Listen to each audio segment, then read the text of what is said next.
बच्चों, आज की महाविद्यालय अंता के यूट्यूब चैनल पर आप सभी का एक बार फिर से स्वागत है।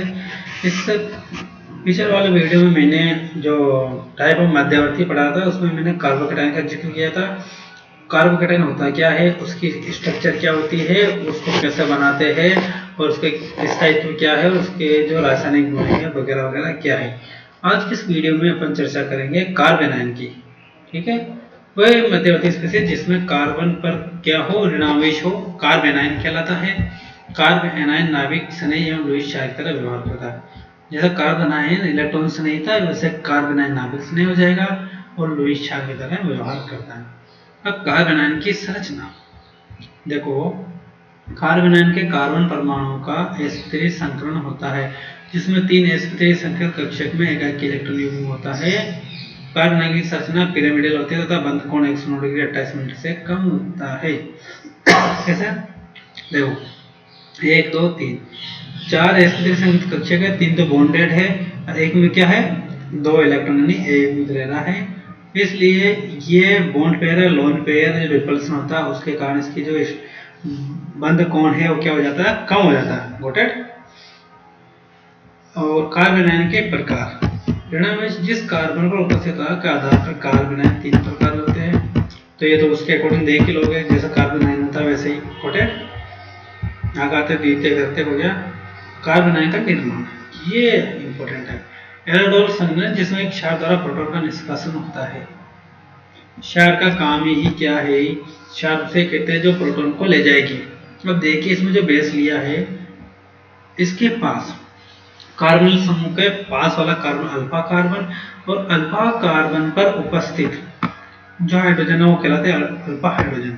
अगर इस अल्फा हाइड्रोजन को मैं प्रोटॉन के रूप में रिमूव कर दूं बेस के थ्रू, तो इस कार्बन पे क्या आ जाएगा, प्रोटॉन के रूप में, यानी दोनों के दोनों इलेक्ट्रॉन यही रहेंगे नेगेटिव चार्ज। ये नेगेटिव चार्ज इस कार्बनिक ग्रुप से क्या हो जाता है, स्थायी हो जाता है, इसलिए आराम से फॉर्मेशन हो जाता है।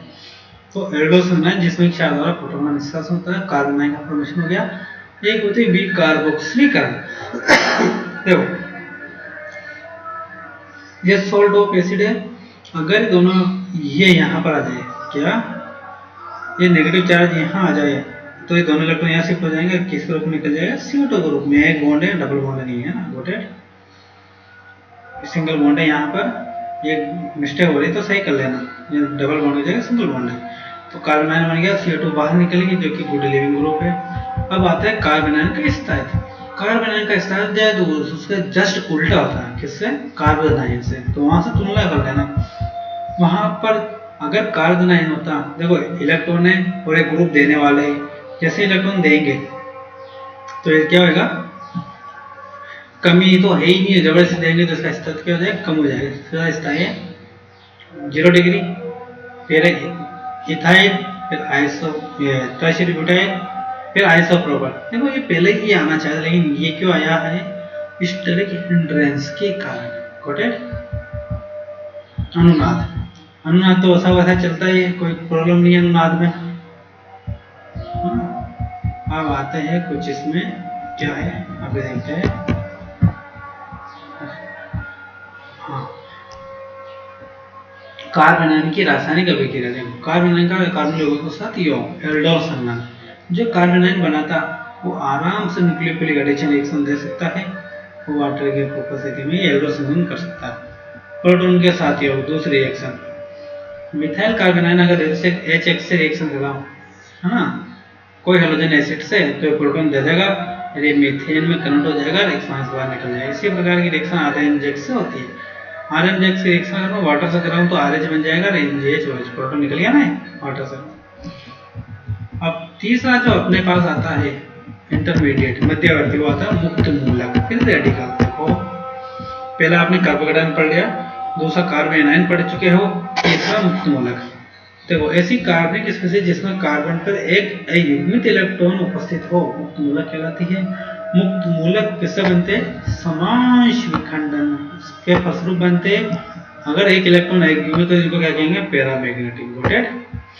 मुक्त मूलक की संरचना, जहाँ कार्बोकेटाइन में एक भी इलेक्ट्रॉन नहीं था इस पी कक्षक में, है ना, पॉजिटिव था, यहाँ पर एक अयुग्मित इलेक्ट्रॉन है, इसलिए संकरण तो sp2 ही है, लेकिन जो पॉजिटिव चार्ज की जगह क्या है, न्यूट्रल है। मुक्त मूलक का कार्बन परमाणु sp2 संगत अवस्था में होता है, जिसमें 3 sp2 संगत कक्षक बनाने में भाग लेते हैं। शेष बचा हुआ p कक्षक एक संकृत होता है और उसमें एक एक युग्मित इलेक्ट्रॉन उपस्थित होता है। अतः मुक्त मूलक की आकृति समतलीय त्रिकोणीय होती है। मुक्त मूलक के प्रकार देखो, शेष है जो बंद का ताप या प्रकार समाज विखंडन होगा। एक ये पीसीएम का सोडियम पोटेशियम के साथ विद्युत अपघटन। देखो ये लवण है, पोटेशियम सोल्ट है, मेरे कहाँ भेजा, देखो पोटेशियम सोल्ट है, तो ये आयन से टूटा, अगर ये इलेक्ट्रॉन आ जाए तो कार्बन आयन बन गया, बन जाएगा। अगर इसको एनोड पर इसका मुक्त मूलक टूट जाए, जैसे कि ये इसका समाज विखंडन हो, इस बॉन्ड का समांश हो, तो एक इलेक्ट्रॉन यहाँ से एक इलेक्ट्रॉन यहाँ से, तो CO2 बन गया, मुक्त मूलक निकल गया।